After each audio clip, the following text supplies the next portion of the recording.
मैंने ये कहा था कि जो मैंने समझा है, योजना आयोग हो जो कि पहले प्लानिंग कमीशन था या आज का नीति आयोग हो, सवाल ये कि हम कल की बात करते हैं, कल हम कैसा देश बनाएंगे, क्या हम कितनी ग्रोथ लाएंगे। यहाँ पे तो अभी ये झगड़े हो रहे हैं कि उसने ये कह दिया, उसने ये कह दिया, उसने ये कह दिया, उसने ये कह दिया। इसके लिए बनाया क्या नीति आयोग?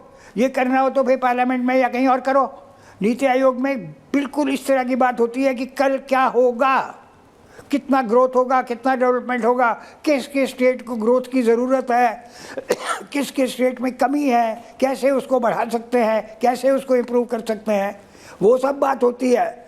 क्योंकि हर एक चीफ मिनिस्टर आता है, वो बोल सकता है कि मेरे स्टेट में ये होने से हम इतना ग्रोथ कर देंगे जी। तो इसी का मतलब होता है, इसीलिए आते हैं चीफ मिनिस्टर। वो यहाँ पे झगड़ा करने आते हैं क्या मेरे को ये नहीं दिया, मेरे को वो नहीं दिया। अरे उसके लिए तो और फोरम है। नीति आयोग और planning commission is not that forum. This is what I understand. मुझे आप बता दीजिए ऐश्वर्या जी, क्या नीति आयोग और प्लानिंग कमीशन यही फोरम बना था कि मेरे को ये नहीं दिया, मेरे को वो नहीं दिया? मुझे बताइए, यही था क्या फोरम? पॉइंट नहीं, ये गलत। पॉइंट टेकन संजय जी, वो था कल का। Point taken. कल क्या होना है? नीति आयोग इसलिए है या इससे पहले योजना इसलिए था सब प्लानिंग कमीशन? नहीं, point taken, it's a very valid point. 1 घंटा हो गया राहुल जी, कमिंग हो गया, मैंने बात ही नहीं सुनी। हर एक आदमी बोलता है उसने ये कह दिया, उसने ये कह दिया, उसने इंडी गठबंधन ने ये कह दिया, उसने ये कह दिया, उसने ये कह दिया। What the hell is going? Okay, point taken. Okay, point taken. Bhati ji, भविष्य के लिए बात करने के लिए है, भारत का भविष्य संवारने के लिए, तो इसमें सब लोग एक साथ क्यों नहीं आ सकते? भाटी जी। नहीं, मैं बिल्कुल उसी विषय पर मैं बोलना चाह रहा था आपके बिना सवाल के। नीति आयोग की मीटिंग के विवाद को लेकर जो राहुल देव जी ने बोला, बहुत ही संतुलित और बहुत सारगर्भित बात उन्होंने कही कि इस तरह के विवाद से देश का नुकसान होगा, ये इस तरह की राजनीति नहीं होनी चाहिए। मैं उनकी बात से सहमत हूँ। उन्होंने ये भी कहा कि सुधार सत्ता पक्ष को भी करना पड़ेगा, विपक्ष को भी करना पड़ेगा। लेकिन शायद आप सब लोग मेरी इस बात से सहमत होंगे कि सुधार की शुरुआत सत्ता पक्ष को ही करनी पड़ेगी। सुधार तो दोनों को करना है, लेकिन शुरुआत सरकार को करनी पड़ेगी। माननीय मोदी जी की जो कार्यशैली है, जो उनका काम करने का तरीका है कि वो तमाम विपक्ष को हर समय अपमानित करते रहते हैं, कोई मौका छोड़ते नहीं विपक्ष को अपमानित करने का। वो जिस राज्य में, गैर भाजपा शासित राज्य में जाते हैं, वहाँ के मुख्यमंत्री को अपमानित करके आते हैं, उन पर बड़े आरोप लगा के आते हैं। अगर भाजपा शासित राज्य है तो वहाँ विपक्ष के नेताओं को अपमानित करके आते हैं। अभी गृह मंत्री महाराष्ट्र गए तो शरद पवार इतने वरिष्ठ और सीनियर नेता हैं, सम्मानित, उनके बारे में पता नहीं क्या क्या अनर्गल प्रलाप करके आए। उससे पहले गए थे, उनके भतीजे के बारे में बोल के आए थे, भतीजे को फिर बीजेपी में ले लिया। तब तो वो सबसे भ्रष्टाचारी नंबर 1 अजीत पवार था उस समय। तो अब अजीत पवार बीजेपी में आ गए, उप मुख्यमंत्री बन गया, अब भ्रष्टाचारी नंबर 1 शरद पवार हो गए। तो ये जो बीजेपी की कार्यशैली है, विपक्ष के नेताओं को इन्हें सम्मान देना चाहिए। पहले ऐसा नहीं होता था।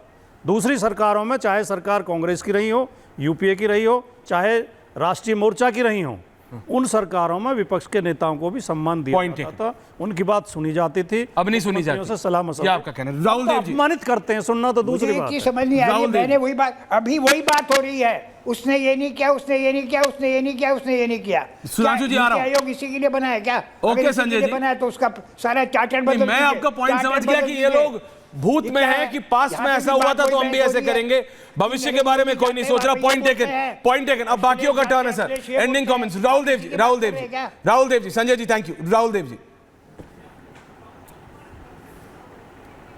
देखिए, जहां तक मुझे याद है, एक बहुत बड़ा अंतर योजना आयोग और नीति आयोग में ये है कि योजना आयोग में हर साल सभी मुख्यमंत्री अपने अपने प्रदेश के प्लान्स और योजनाएं लेकर आते थे। उनकी योजना आयोग के विशेषज्ञों से, सदस्यों से बैठकें होती थी, एक ज़रूरतों पर चर्चा होती थी और वहाँ पे कुछ समाधान, एक संवाद होता था विकास पर। अभी नीति आयोग में मेरी जानकारी में कोई उस तरह का रेगुलर कंसल्टेशन जिसको कहते हैं मुख्यमंत्री और केंद्र के ऐसी एक प्लानिंग बॉडी के बीच में उस तरह का नहीं होता। योजना आयोग को यह अधिकार था, एक तो वो पंचवर्षीय योजनाएं बनाता था, पर्सपेक्टिव प्लान्स बनाता था, और फिर वो राज्यों को विकास योजनाओं और बजट का आवंटन भी करता था। उस आवंटन से पहले और उसके बाद भी लगातार राज्यों और मुख्यमंत्रियों से उसका कंसल्टेशन चलता रहता था। अभी नीति आयोग से वो अधिकार ले लिया गया है। वो ना तो कोई बजट दे सकता है, ना कोई आवंटन कर सकता है राज्यों को, ना उनके साथ नियमित मुख्यमंत्रियों से, वित्त मंत्रियों से संवाद की कोई व्यवस्था है जहां पर वो अपनी गंभीरता से केंद्र के साथ और अपनी आर्थिक विकास की ज़रूरतों पर बात कर सकें, अपनी मांगें रख सकें। एक ये मैं मोटा अंतर समझता हूं। यहाँ पर सुधांशु जी भी बैठे हैं और विद्वान लोग बैठे हैं, शायद वो ज़्यादा बताएं। Point taken sir. Satish ji ending comments. Ending comment यही है कि जितना आप लोग मोदी जी और ममता जी को बहुत दूर दूर बताते हैं, मुझे तो ऐसा नहीं लगता है। पहला तो ये है, अच्छा, दोनों थोड़ा व्यक्तिवादी मिजाज के हैं, तो इतना आप लोग दूरियां मत देखें। एक दूसरी बात, अभी संजय जी कह रहे हैं कि योजना आयोग तो इस काम के लिए, इस काम के लिए, और संसद के बारे में बोल रहे हैं। अरे भाई, संसद को क्यों उससे आप हटा रहे हैं? संसद बहुत सर्वोच्च सदन है, उनका भी देश के विकास में बहुत सबसे बड़ा योगदान है। अगर संसद नहीं है तो ये क्या है योजना आयोग, ये क्या कहते हैं, ये नीति आयोग कुछ नहीं है, फिर तो वो कुछ नहीं है। और इसमें क्या होता है ना कि हम लोग इसी पे उलझते रहते हैं। देखिए, व्यक्तिवादी अप्रोच नहीं। देखिए, हम मानते हैं बीजेपी जो क्या है ना, वो भूत से बहुत प्रभावित रहती है, भूत, अतीत। अगर आज कोई गलत काम हो रहा है तो बोले जी अच्छा जी 1973 में फलाने ने ऐसे किया था, 1934 में ऐसे हुआ था। ये तरीका ठीक नहीं है। इंडिया इज ए कोएलिशन और आपको सबको लेके ही साथ चलना पड़ेगा, लेकिन राजनीति के कुर्सीकरण के वजह से सेलेक्ट हिट एंड मिसेज है।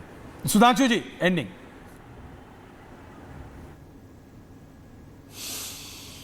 समस्या क्या है कि विपक्ष इस समय 99 के उत्साहातिरेक में और उच्छृंखलता में इस कदर फंसा हुआ है। बिल्कुल सही बात कही गई, सत्ताधारी दल की जिम्मेदारी है, पर मैं ये भी पूछना चाहता हूं विनम्रता से, हम जब विपक्ष में थे, अभी राहुल गांधी जी दिखाए जा रहे थे ना, जिसमें बिट्टू जी और चन्नी जी के बीच में लड़ाई होने जा रही थी, ऐसे ऐसे हाथ कर रहे थे। वो तो राजनाथ सिंह जी ने जाकर बिट्टू को पकड़ा, अन्यथा सदन में हाथापाई हो जाती। विनम्रता और चुनौती से कहता हूं, हमारे किसी नेता प्रतिपक्ष ने कभी ऐसे तनावपूर्ण मुद्दे में अपने लोगों से कहा हो जाओ जाओ? सुषमा जी, जेटली जी, जसवंत सिंह जी, अटल जी, अडवाणी जी, किसी ने जाके प्रधानमंत्री से गले मिलकर अपनी सीट पर बैठ के आंख मारी हो तो बताइए?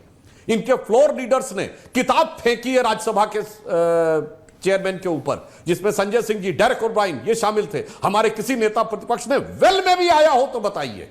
मल्लिकार्जुन खड़गे जी वेल में आ गए। इसलिए मैं कह रहा हूं, मर्यादाओं को ध्वस्त करने का जो आचरण है, ये फिर मैं अंत में जहां मैंने बोला तो वहीं समाप्त कर रहा हूं, ये बीजेपी से लड़ने के लिए नहीं है, ये एक दूसरे से वोट छीनने के लिए है, जिसमें दिखाना है कि मैं ज्यादा बड़ा लड़ैया हूं और मेरा वोट दूसरा लेके ना चला जाए। इसीलिए ममता जी ने अलग लाइन ली, अलग ट्रैक्शन लिया, कांग्रेस अलग ट्रैक्शन लेती है। जहां पर कांग्रेस बायकॉट करती है वहां दूसरे दल नहीं करते, दूसरे करते वहां ये नहीं करते। तो ये वोटों की आपसी लड़ाई में देश की संस्थाओं के साथ अन्याय किया जा रहा है, देश की संस्थाओं के साथ अन्याय। लेकिन एक बात जो संजय जी ने कही, मैं संजय जी के पास नहीं, लेकिन मैं उस पर, क्या नीति आयोग में या कोई, जैसे राहुल जी ने कहा नीति आयोग की पावर्स ले ली हैं सुधांशु जी, और मैं फिर ये एंड कर रहा हूं कि यार नीति आयोग की पावर ले ली इसलिए वो कह रहे कुछ है ही नहीं, तो चलो भैया जाके लड़ाई कर लो या फिर जाके पॉलिटिकल ब्राउनी पॉइंट्स ले लो। Is this the reality Sudhanshu ji? Sudhanshu ji, अगर उनकी बात में यह बात होती ममता जी को, तो वो बैठ के कलकत्ता में प्रेस कॉन्फ्रेंस कर सकती थी कि नीति आयोग में यह विषय नहीं रहने लायक, इसलिए मैं नहीं जाऊंगी। यहां आने के बाद बाहर निकल के भी मुद्दा ये ना कह के मेरा माइक बंद कर दिया गया, मुझे बोलने नहीं दिया, इसका अर्थ हो गया कि जो तथ्यात्मक बातें हैं वो न करके राजनीतिक बातें करना ही उद्देश्य था। संजय जी क्या कह रहे हैं? आपका पॉइंट तो मैं समझ गया कि भाई भविष्य की बात करो, भूत में मत अटके रहो। क्या कह रहे हैं संजय जी? नहीं, पर तो उसी की तो बात है। नहीं, मैं कह रहा हूँ पार्लियामेंट ने ही तो नीति आयोग के गठन किया हुआ है ना, पार्लियामेंट के कारण ही। पार्लियामेंट तो सुप्रीम है सब जगह। अब पार्लियामेंट में सारे काम तो नहीं हो सकते। अच्छा, सतीश जी को जवाब दे रहे हैं। खाली विकास का काम नहीं, वहाँ पे डिफेंस का काम भी है, फॉरेन पॉलिसी भी है, 50 चीज़ है। नीति आयोग जो है वो खाली ग्रोथ की बात करता है, विकास की बात करता है, ग्रोथ की बात करता है, विकास की बात करता है। इसका मतलब दर्शकों आपकी बात करता है, जनता को जो चाहिए, संजय जी समय कम है अब, जनता को जो चाहिए उसकी बात करता है। इसलिए सुधांशु जी ने कहा कि अगर इतनी प्रॉब्लम थी तो ममता जी क्यों आई। लेकिन सतीश जी की वो बात, शायद सुधांशु जी उस पर थोड़ा किनारा कर रहे हैं, जवाब नहीं दे रहे हैं कि इतनी दूरी है नहीं जितनी दूरी दिख रही है ममता जी और बीजेपी में। सतीश जी ने तो कहा खुल के, सुधांशु जी ने उसका क्लियर काउंटर नहीं किया। नहीं क्लियर जवाब सुनिए, क्या? मैं एक लाइन बोल दूं? बोल दीजिए एक लाइन बोल दूं? बोल दीजिए। ऐश्वर्य जी, जो सतीश जी ने कहा कि मोदी जी और ममता जी में उतनी दूरी नहीं दिख रही है, इसका मैं उल्टा बोलूं, ममता जी और कांग्रेस में उतनी नजदीकी नहीं है जितनी दिख रही है। हमारा बहुत बहुत धन्यवाद आप सबका पूछता है भारत में। थैंक यू वेरी मच, धन्यवाद।